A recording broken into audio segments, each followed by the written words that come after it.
జనన ధృవపత్రం జారీ ప్రక్రియలో నిబంధనలు గాలికి వదిలిన వ్యవహారం సిర్పుట్టి గ్రామ పంచాయతీలో వెలుగు చూసింది. జనన ధృవపత్రం జారీ ప్రక్రియలో నిబంధనలు గాలికి వదిలిన వ్యవహారం కొమరం భీం ఆసిఫాబాద్ జిల్లా సిర్పుట్టి గ్రామ పంచాయతీలో వెలుగు చూసింది.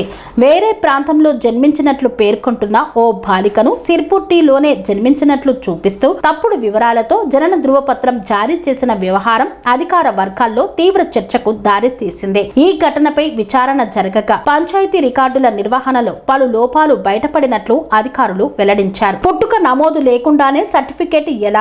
బాలిక జననానికి సంబంధించిన వివరాలు సిర్పుట్టి గ్రామ పంచాయతీ జనన రిజిస్టర్లో నమోదు కాలేదని విచారణలో గుర్తించినట్లు సమాచారం. అంతేకాకుండా జనన ధృవపత్రం కోసం సంబంధిత దరఖాస్తు కూడా అందలేదని అధికారులు గుర్తించారు.